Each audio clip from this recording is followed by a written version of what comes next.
Bali guys, kakauwi ko lang pala ng bahay. Napansin ko nga na parang may mali sa ating mga aquarium. Wala kasing lumalabas na hangin dito sa ating sponge filter. Napansin ko nga rin na matamlay itong ating mga Oscar fish. Hindi na rin pala maganda ang amoy nila at nangangamoy na silang tilapia. Mukhang nanghihina na nga pala ang isang to at nawawala na siya ng hangin sa kanyang katawan. Bali guys, ito na nga pala ang naging salarin. Natanggal na pala ang hose na pinagkakabitan natin sa aerator. Para makabawi nga pala sila ng lakas ay naglagay tayo ng malakas na hangin. Mabuti na nga lang guys, ayos na ayos naman itong ating mga ibang alaga. Nabuhay pa naman silang lahat at humihinga pa. Naisipan ko na nga rin pala mag-change water. Kahit gabi na nga pala at pagod ay kailangan natin tong gawin. Nag-uumpisa pa lang kasi ako sa aking negosyo at ayaw ko silang mabawasan. Kompletong-kompleto pa naman itong ating mga Oscar fish na paninda. Wala namang nadedo dito sa ating mga tetra at molly. Mag-change water nga pala tayo ng 50% dito sa ating mga Oscar fish. Katulad nga pala ng sinabi ko kaganina, iba na ang amoy nito dahil siguro sa bakterya. Kaya naman guys, maglalagay na tayo ng mahiwagang asin. Sa mga nagtatanong nga pala kung bakit tayo naglalagay nito ay napakarami nitong benepisyo. Napipigilan kasi nito ang paglaki ng fungi o bakterya. Makakatulong din kasi itong maging efficient ang mga hills ng ating mga isda. Sa ganun nga ay madali sila makakapag-intake ng hangin sa kanilang katawan. Ginagamit nga din pala ang asin lalo na sa malamig na panahon. At syempre guys, ginagamit nga din pala itong pampalasa ng ating mga pagkain.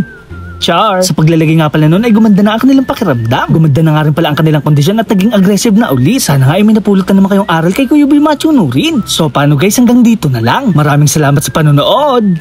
Paalam! Yeah!